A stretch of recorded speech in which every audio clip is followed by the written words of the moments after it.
आप लोग उसमें पढ़ोगे खबर तो आपको गुड़गांव के इंटरनेशनल स्कूल की खबर मिलेगी। 13 साल के लड़के में 14 साल के लड़के में लड़ाई हो गई।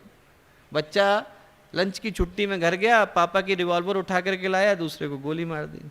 अब वो बच्चा जो है जेल में।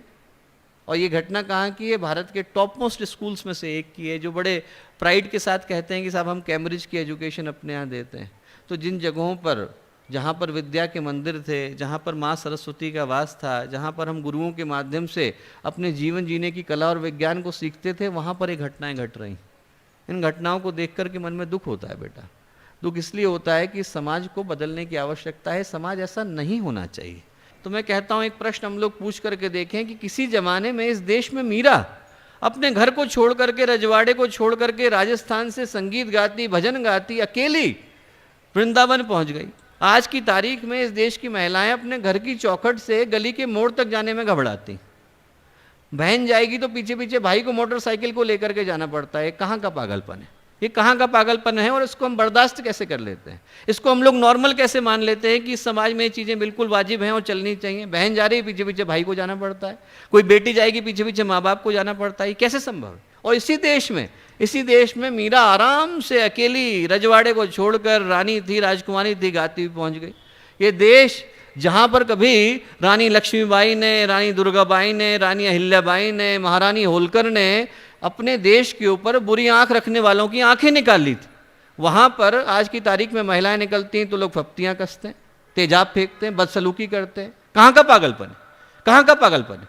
मैं कहता हूँ कि इस देश में जहाँ पर गार्गी ने, अपाला ने, घोषा ने, लल्लेश्वरी ने, एक से एक बढ़कर संतों ने जन्म लिया, लोपामुद्रा ने जन्म लिया, वहाँ पर आज की तारीख में महिला को अपना घूंघट निकालने के लिए 4 लोगों की परमिशन की आवश्यकता पड़ती है। तो हम लोग अपनी सभ्यता को भूल करके बैठे, हम लोग इस देश की विरासत को भूल करके बैठे। ये देश जहाँ पर कभी यत्र नार्यस्तु पूज्यन्ते रम्यन्ते तत्र देवता के मंत्र गूंजा करते थे। आप लोग जाओ, यहाँ पर माँ गायत्री से लेकर महासरस्वती, महाकाली से लेकर महामाया, देवों के नाम बाद में आते हैं, देवियों के पहले आते हैं। पहले सीता आएंगी, फिर राम आएंगे, पहले गौरी आएंगी, फिर शंकर आएंगे, पहले राधा आएंगी, फिर गोविंद आएंगे। यहाँ पर देवियों के नाम हर जगह पर मिलते हैं, हर जगह पर। और उस जगह पर आज की तारीख में अश्लीलता का बोलबाला है। नारियों को माँ कौन मानता है? हम बेटियों की इज्जत को सुरक्षित नहीं रख पाते, बेटियों की इज्जत को सुरक्षित नहीं रख पाते। और इस देश में दोस्तों ये पागलपन ज़्यादा दिन जिंदा रहने की आवश्यकता नहीं। यदि हम लोग अपनी माँ की, बेटी की, बहन की इज्जत की सुरक्षा नहीं दे सकते तो इसका मतलब है कि हम लोग अपने देश की इतनी हजारों साल की संस्कृति को भुला करके बैठे। और ये इसलिए हो गया है क्योंकि आज आदमी के पास सब कुछ है, पैसा है, रुतबा है, मकान है, सब कुछ है। आदमी दिल से दिवालिया हो गया है, भावनाओं से छोटा हो गया है, मन से क्षुद्र हो गया है। हर आदमी, उसको एक ही चीज़ हम लोग सिखाने में लगे हैं कि वो बटोर ले, बांटना हम लोग भूल गए। हर एक को हम लोग जो है बटोरना सिखा रहे हैं। 3 साल का बच्चा भी होता है, उसकी माँ जो है उसको सिखा करके भेजती है अपनी पेंसिल जो है वो किसी के साथ बांटना नहीं, पेंसिल किसी के साथ मत करना, अपना ये जो है टिफिन खा के जा रहा है तो किसी और को मत देना। हम बचपन से सिखाने में लगे हुए हैं कि बटोर कैसे ले, बांटना हम सिखा ही नहीं रहे।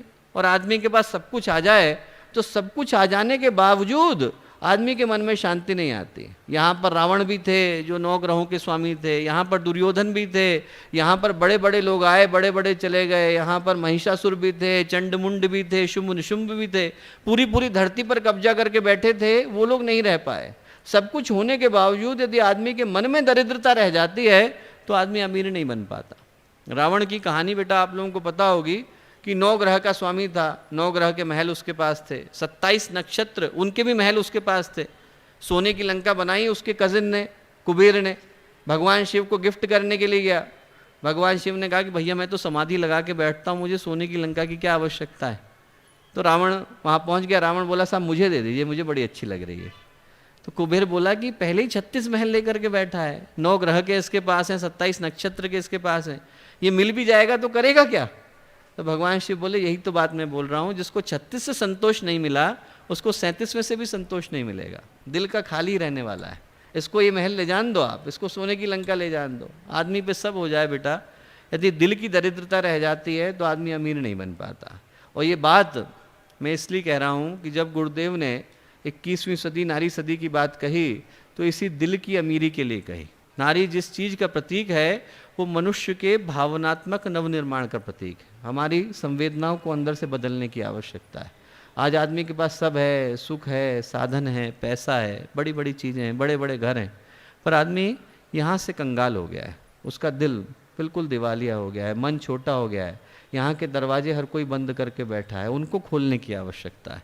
और उन दरवाज़ों पे जो ताला लगा हुआ है ना, उस ताले को खोलने का काम यदि कोई एक कर सकता है तो इस देश की नारी कर सकती है, और कोई नहीं कर सकता। इस देश की नारी के अलावा किसी में इतनी ताकत नहीं है कि अपनी संवेदना की चाबी से वो इस ताले को खोल सके। क्योंकि आप इतिहास उठा करके देखो, आप इतिहास उठा करके देखो, आप पाओगे कि जो नारी है वो किन्हीं दिव्य गुणों के प्रतीक है। किस चीज़ का प्रतीक है नारी? नारी प्रतीक है त्याग का, नारी प्रतीक है संघर्ष का, नारी प्रतीक है देवत्व का। और जब ये सारे गुण मिलते हैं, त्याग आता है, देने की भावना आती है, संघर्ष का मादा आता है, धैर्य आता है, तब जाकर के परिवार तैयार हो पाता है। उसके बगैर परिवार तैयार नहीं हो पाता। गोस्वामी तुलसीदास जी का, इतने बड़े संत, विवेक के, वैराग्य के प्रकांड विद्वान, पर यदि रत्नप्रिया के साथ उस रात की मुलाकात नहीं हुई होती, आप लोगों को सबको पता है पत्नी के साथ आसक्त थे, वो गए, कहीं पर गए थे भागवत की कथा पढ़ने के लिए, लौट कर आए तो पता चला पत्नी मायके गई है। उसी समय चल दिए, भयंकर तूफान था, उसमें चल दिए, बाढ़ आ रही थी तो शव का सहारा लेकर के पहुंचे। फिर जब पत्नी के घर के पास पहुंचे तो सांप लटक रहा था, उनको लगा कि पत्नी ने रस्सी लटका रखी है तो उसका सहारा लेकर के ऊपर पहुंच गए, आसक्त। और रत्नप्रिया ने उनको देख करके कहा कि इतनी जो हाड़ मास की देह में जामे ऐसी प्रीति, ये शरीर तो खत्म हो जाएगा, ये शरीर तो खत्म हो जाएगा, इसके अंदर तुम्हारा इतना प्यार है, इतनी यदि भगवान में हुई होती तो भवसागर से पार हो गए होते। वहीं पर उसी रात को वो गोस्वामी तुलसीदास बन गए। पर गोस्वामी तुलसीदास जी को गोस्वामी बनाने के लिए रत्नप्रिया का वो त्याग कहीं पर छूता रह जाता है। यहाँ की नारी, मैं पूरे सम्मान के साथ कहता हूँ दोस्तों कि भारत की नारी एक अद्भुत त्याग का प्रतीक है। आप यहाँ की कहानी को उठा करके देखिए, यहाँ के शास्त्रों को, यहाँ के इतिहास को पढ़ करके देखिए। और आज जब बेटा आप लोग यहाँ कन्या कौशल के सत्र में हो, मैं कहता हूँ उस त्याग की भावना को फिर से जगाने की आवश्यकता है। अपने परिवार को आगे बढ़ाने के लिए, समाज को आगे बढ़ाने के लिए, देश को आगे ले जाने के लिए हम लोग क्या कर सकते हैं? संघर्ष कहाँ से ला सकते हैं? और ज़्यादा दूर का उदाहरण हम संघर्ष के लिए क्यों लें? अभी हम उदाहरण ले लें कलकत्ता का। वहाँ की एक महिला है सुभाषिनी मिस्त्री। सुभाषिनी मिस्त्री जो थी 21 साल की थी। उनके पति जो है वो सब्जी बेचने का काम करते थे, ठेला लगाते थे छोटे से गांव में।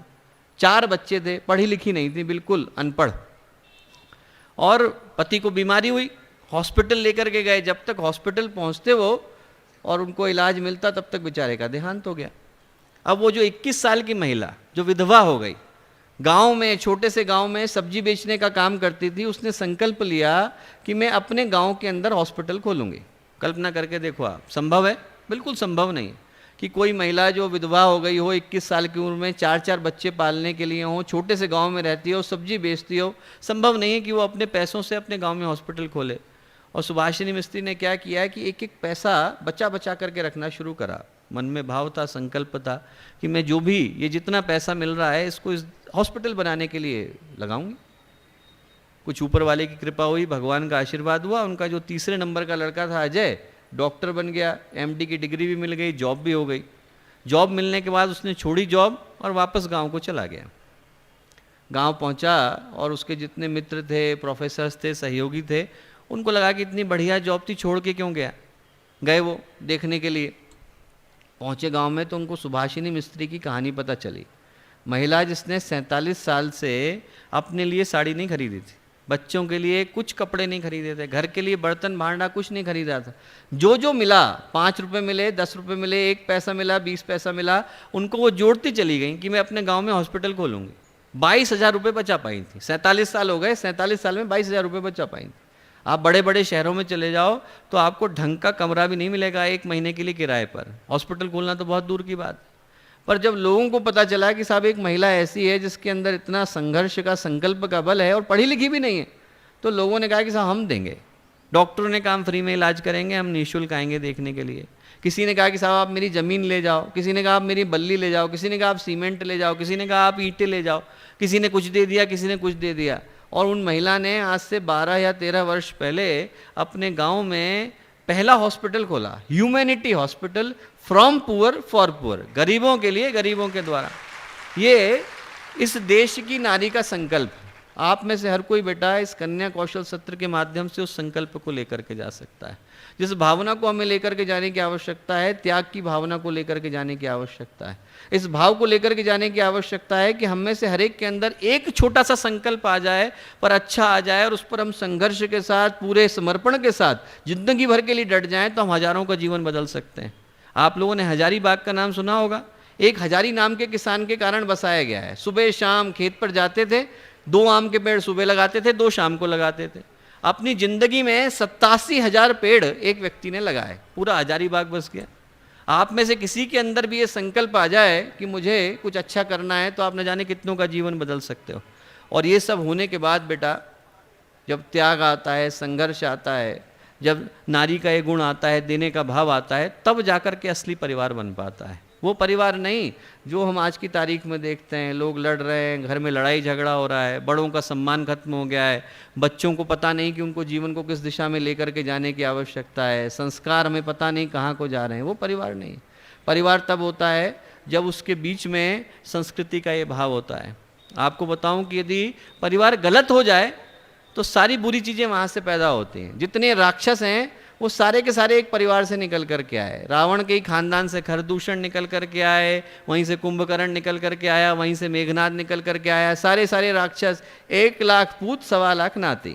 रामचरितमानस में लिखा हुआ है कि 1 लाख बच्चे और 1.25 लाख पोते, उसी से पूरा रावणों का खानदान तैयार हो गया, राक्षसों का। परिवार गलत हो गया तो, और परिवार अच्छा हो गया तो मनु, शत्रुपा, उनके 3 बच्चे हुए, उनके 5 बच्चे हुए, 3 लड़कियां और 2 लड़के। प्रियव्रत और उत्तानपाद से तो सारे राजधर्म शुरू हुए। और आहुति, देवकूति, प्रसूति, उनमें से एक ने देवताओं को जन्म दिया, एक ने दानवों को जन्म दिया, और एक ने ऋषियों को जन्म दिया। ऋषियों को जन्म मिला देवकूति से। देवकूति की शादी हुई कर्दम ऋषि के साथ, और आप जानो उनके कितने बच्चे हुए? 8 लड़कियां और 1 लड़का। देवकूति का और कर्दम ऋषि का 8 लड़कियां कौन कौन सी? अरुंधति, अनुसुईया, कला, क्रिया, शांति, क्षमा, हविर्भू, ख्याति। शादी किन के साथ हुई? 7 ऋषियों के साथ हुई। अरुंधति की उनके अत्रि के साथ हो गई, अनुसुईया की उनके साथ हो गई, पूरे वशिष्ठ, अत्रि, इनके साथ शादी होती चली गई, अंगिरा के साथ शादी हो गई। और जो एक पुत्र बचे वो कौन थे? कपिल मुनि। तो जितने ऋषि निकल करके आ गए, एक ही परिवार से निकल करके आ गए। यदि परिवार अच्छा हो जाता है, परिवार के अंदर देवकूति जैसे इस तरीके के त्याग बलिदान की भावना वाले लोग आ जाते हैं, तो वहीं से सारी देव संस्कृति शुरू हो जाती है। और देव संस्कृति शुरू होती है तो फिर परिवार खड़ा होता है। जो नाम गुरुदेव ने परिवार दिया, वो इसी भावना के कारण दिया कि हम में से प्रत्येक के अंदर की वही देवी जाग जाए, आप में से प्रत्येक के अंदर की वही माँ जाग जाए कि मेरे को जो मिलेगा उसे मैं संस्कृति दूंगी, उसे मैं संस्कार दूंगी, उसको ये भाव दूंगी कि समाज के लिए किस चिंतन के साथ रहने की आवश्यकता है। और उसके मूल में जो मंत्र है वो प्यार का है, आत्मीयता का है, अपनत्व का है, जो नारी के अलावा कोई दे नहीं सकता। एक मंत्र और सूत्र आप लेकर के जा सकते हो, वो ये लेकर के जा सकते हो कि जब तक नारी नहीं जागेगी तब तक इस देश की संस्कृति जाग नहीं सकती। नारी को जागने की आवश्यकता है। तो भगवान करे कि आपके अंदर की नारी जागे, त्याग की भावना जागे, देवत्व की भावना जागे, ये भावना जागे कि जो हमें मिला हुआ है उसी में हम लोग अनोखा का कल्याण कर सकते हैं। जो पश्चिम की अवधारणा है कि हर नारी नर बन जाए, ये सही नहीं है। नारी जो है उसी में हम सम्मान को लौटा दें, वो सही है। जो नारी करती रही, जो नारी इस देश का शान हुआ करती थी, इस देश का ज्ञान हुआ करती थी, इस देश का विज्ञान हुआ करती थी, वही जाग जाए तो संस्कृति लौट आएगी, संस्कार लौट आएंगे, परिवार लौट आएंगे, त्याग की भावना, देवत्व की भावना लौट आएगी, और ये देश फिर से वही हो जाएगा जिसके लिए गुरुदेव लिख करके गए कि मनुष्य देवता बने, बने यह धरती स्वर्ग समान।